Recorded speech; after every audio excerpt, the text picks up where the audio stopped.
Hey everybody, it's your boy Michael, and the thumbnail wasn't lying. Just after 3 months of ownership, I got rid of my Kindle Scribe and replaced it with a Paperwhite.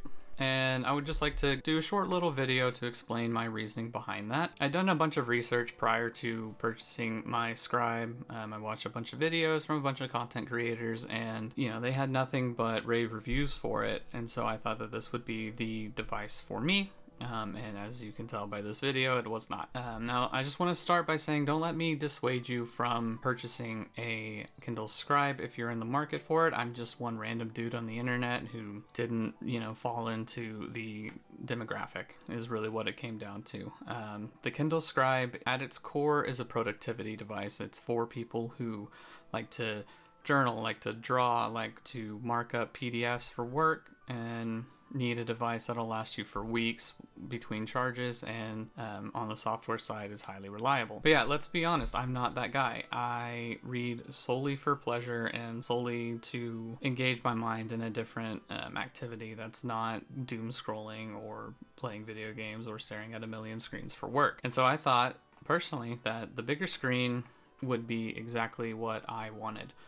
And don't get me wrong, the screen is great on the Scribe. The text looks crisp, even at smaller fonts. You don't get any weird like pixelation or anything. The writing experience on the Scribe is the best that I've ever experienced on a digital device. It's better in my opinion than like Remarkables, and definitely better than an iPad using the Apple Pencil. I realized through use that I wasn't the right person to use this device, because after just trying out the writing experience and like doing a little sketch and saying like, hey, look at how cool this is, I never used the writing part of it. And what I found in my usage was that whenever I was trying to read books, strictly just using it as an e-reader, the size of the screen and how much text it could fill in, even at larger font sizes, was actually disincentivizing me to read, because my ADHD would latch on to how long it was taking me to complete a page and move on to the next one. And for whatever reason, I was just like timing myself in my head and thinking that I need to read faster, or I wasn't reading fast enough. All of that to say, the size of the Scribe and how I interact with my handheld devices actually disincentivized me from reading more. With the case that I had on it, which was the Amazon case, really there's two options to use it. It's more of like at an angle like this so that you can write on it comfortably, or a more stand-up vertical angle so that you can read. I found that I didn't use either one of those that often. I ended up just taking the Scribe out of the case and using it like that for longer reading sessions. And whenever I was like sitting on the couch or, in a more like relaxed state, holding it was fine. It was like holding a hardcover book. But I've realized that a lot of the ways that I interact with small handheld devices, particularly ones that can be navigated with one hand, was to have it in my non-dominant hand, my left hand, and interact with it that way. And I found that naturally, especially if I'm like eating dinner or something, I'll have my dominant hand like doing the eating. And then I'll have my left hand generally holding my phone while I'm doom scrolling or reading an article or something. And I realized that, that's what I did a lot of with my Kindles too, whenever they were handheld. But now that I had a Scribe and I could not navigate it with one hand, even with my giant, wide receiver hands, it disincentivized me to read.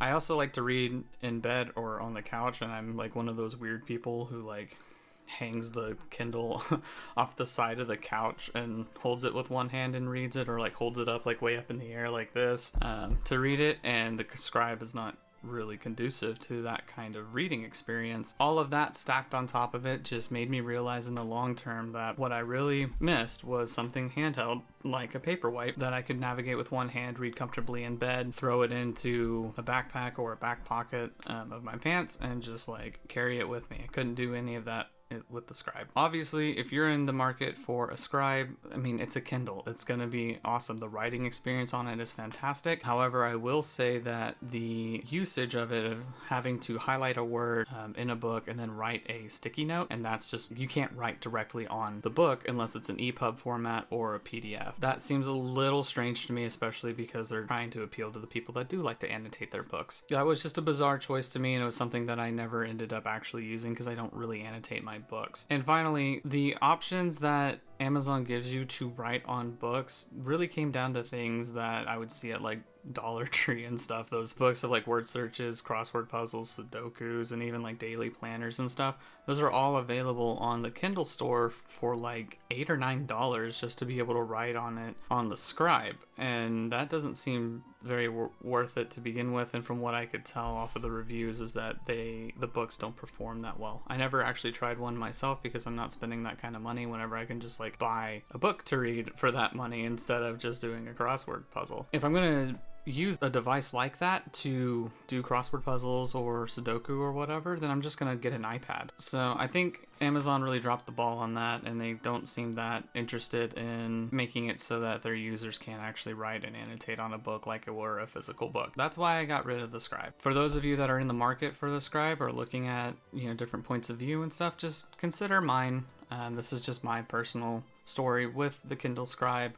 I'm not saying that if you have ADHD or if you're anything like me, you're gonna hate it. That may be the thing to help you read more books, and that's really the whole point of this channel and the whole point of BookTube, Book Talk, and all that is to get you to read more. But I think for the majority of people, like 95% of people, a Paperwhite or a Kindle Basic 2022 is going to be the book consumption device for you. For me, I like the extra waterproofing that the Paperwhite has and the warm light that the Kindle Basic does not have. It doesn't have waterproofing or a warm light, and there's fewer LEDs, but the screen looks good anyway, so that's I'm not worried about that. But yeah, if you're in the market for a Kindle Scribe, just take this with a grain of salt and consider, like, are you going to use the notebook feature? Are you going to use the handwritten note feature? Are you going to want to write on your Kindle or whatever? And if you're not going to engage with the writing portion of the Scribe, then maybe look elsewhere, honestly,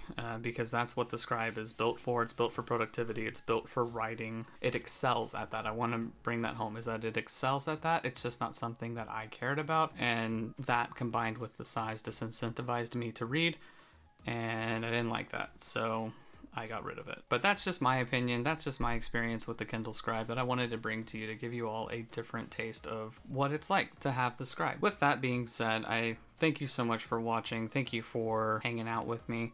If you do have a Scribe and you love it and you disagree with me, let me know down below. There's nothing wrong with that. If you're on the fence and you want some more, or you have more questions or something about my experience, however short, leave a comment down below and let me know, and I'll be happy to discuss with you further. Otherwise, make sure, do all the algorithm stuff, like, comment, subscribe, leave me on the background, just like let a playlist go. It does help these tiny little channels like mine. So with all that being said, I appreciate you taking time out of your day and your busy life to listen to me ramble on the internet. Do everything like I just said, like, comment, subscribe, and don't forget to have a great day on purpose. And I will catch you guys next time. Bye!